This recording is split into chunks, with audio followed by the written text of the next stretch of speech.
हरिओम. अमृतानुभव.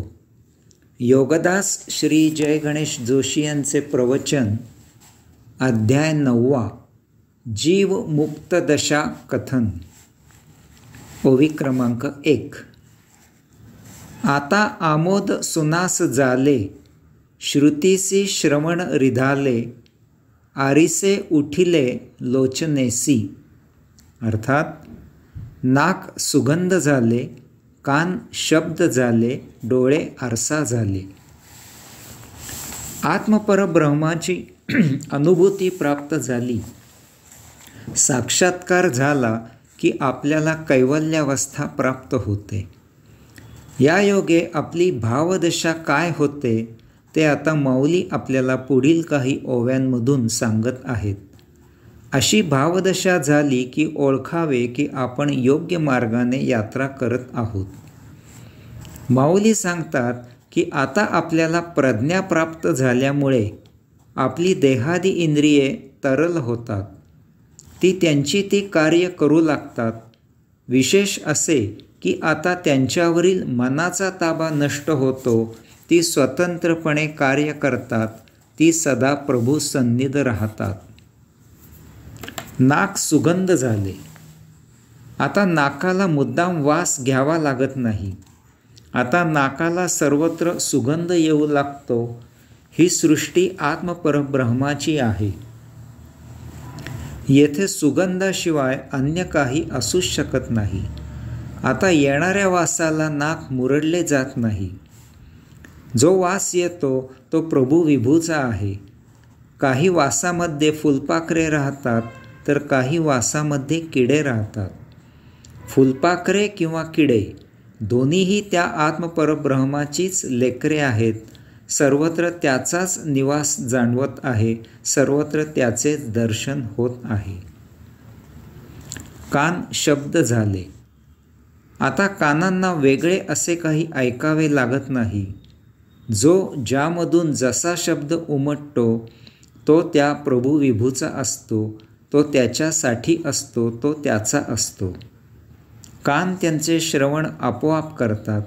तेथे प्रभू विभूशिवाय अन्य काहीही ऐकायला येत नाही. त्या प्रथमेश अशा महादिव्य परम ओंकार नादब्रह्मामधून स्वरसृष्टी आणि शब्दसृष्टी निर्माण झाली आहे. अशा स्वरशब्दांमधून त्या प्रभुविभूशिवाय अन्य काही ध्वनित होणे शक्य नाही. प्रत्येक स्वर, प्रत्येक शब्द अव्याहत त्याचीच सेवा करत असतात. डोळे आरसा झाले. आपण आरसा आपले स्वतःचे प्रतिबिंब पाहण्यासाठी वापरतो. त्यामध्ये आपण जसे असतो तसे दिसतो. आरशापासून आपण दूर झालो की आपले आरशातील प्रतिबिंबही आरशामधून दूर होते. आरसा पुन्हा जसा कोरा होता तसा होतो. आता आपले डोळे आरसा झालेले असतात. या योगे त्यांच्यासमोर जे जे येते ते ते आपलेच प्रतिबिंब असते. आपण सर्वत्र स्वतःला पाहतो. आपल्याला कोठेही दुजाभाव आढळत नाही. सर्वत्र आत्मदर्शन होते. आता इतरांशी वर्तणूक म्हणजे आपली आपल्याशी वर्तणूक करणे असते. ओवी क्रमांक 2. आपुलेनी समीरपणे वेल्लावती विंजणे, की माथेची चाफेपणे बहकताती. अर्थात वारा पंखा म्हणून शोभून दिसतो, मस्तकाची शोभा अलंकाराप्रमाणे फाकते. एखाद्या राजाला सिंहासनाच्या किंवा पलंगाच्या दोन्ही बाजूंनी दासदासींनी पंख्याने अव्याहत वारा घालावा, तसे वारा आपल्यासाठी पंखा होतो आणि तो आपल्याला वारा घालू लागतो. वारा आपली सेवा करू लागतो. आपल्याला उष्म्याचा दाह होत नाही. उष्म्याचा दाह म्हणजे काम, क्रोध, मोह, मद, मत्सर, माया आणि अहंकार या सप्तरिपूंपासून होणारा दाह. यांच्या आहारी गेल्यामुळे आपले आयुष्य सुखदुःखात अडकते. परंतु आता आपण सप्तरिपू जिंकलेले असतात.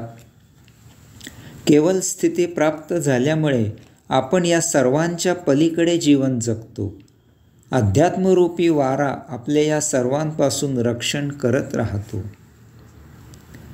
मस्तकावर हिऱ्या मोत्यांनी सजवलेला सोनेरी मुकुट किंवा अन्य काही अलंकार घातले जातात. ते मोठे शोभून दिसतात. तथापि आता आपले मस्तकच एक अलंकार झालेले असतात. त्यावर आणखी काही निराळे अलंकार घालायची आवश्यकता नसते. ध्यान समाधी योगे आपली कुंडलिनी जागृत झालेली असते.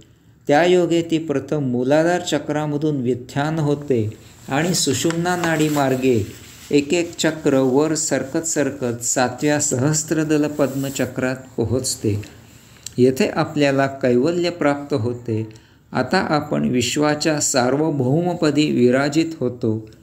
कुंडलिनी हा विश्वातील सर्वात बहुमूल्य दागिना आपल्याकडून परिधान केला जातो. आता आणखी काही मिळवायचे शिल्लक नसते. ओवी क्रमांक 3. जिव्हा लोधली रसे, कमळ सूर्यपणे विकासे, चकोराची जैसे चंद्रमा झाले.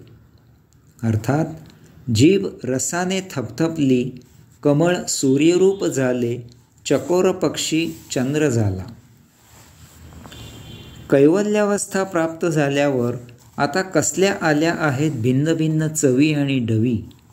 विश्वातील सर्व चवीच जिभेवर येऊन स्थिर झाल्या आहेत आणि आता त्यांची एकमेव चव झाली आहे आणि ती म्हणजे अमृताची चव. आता जे जिभेवर घेईन ते अमृता समान झाले आहे. हिरण्यकश्यपूने भक्त प्रल्हादाला ठार मारण्यासाठी त्याला विष प्यायला लावले. भक्त प्रल्हादाने ते विष नारायण नारायण असा गजर करत करत मोठ्या चवीने आणि आनंदाने प्राशन केले. तो काय चमत्कार, ते विषच अमृत झाले. आता नियतीकडून जे जेव्हा जसे जितके समोर प्राप्त होईल त्याचा अत्यादरे परम आनंद घेत आस्वाद घेणे होते. आता आत्मपरब्रह्माची गुलामी साध्य झाल्यावर त्याची मर्जी तीच आपली मर्जी झाली आहे. आपल्याला आता स्वतंत्र मत उरले नाही. मैं बंदा तू मालिक. कमळ आणि सूर्य यांचा फार घनिष्ठ संबंध आहे. सूर्य उगवला की त्या नारायणाच्या पायी सेवेला रुजू होण्यासाठी कमळ पूर्णपणे फुलते. याचप्रमाणे आता कुंडलिनी रूपी सूर्य उगवल्यावर सप्तचक्रात सहस्त्रदल पद्मरूपी वैश्विक कमळ पूर्णपणे उगवले आहे. त्या योगे आत्मपरब्रह्माशी योग जुळून आला आहे आणि त्याच्या पायी सेवेला रुजू झालो आहे. असे म्हणतात की चकोर पक्षी चांदण्याचा किरणरूपी चारा खाऊन जगतो.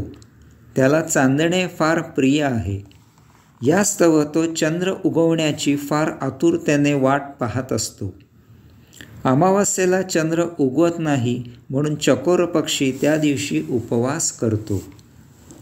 आता कैवल्य प्राप्त झाल्यावर चंद्राची परमशीतल प्रशांतता प्राप्त झाली आहे. त्या योगे आता हा आपण स्वतःच चंद्ररूप झालो आहोत. आता आपल्याला चंद्र उगवण्याची वाट पाहावी लागत नाही, कारण आता आपल्यातच चंद्राची किरणे सामावली गेली आहेत.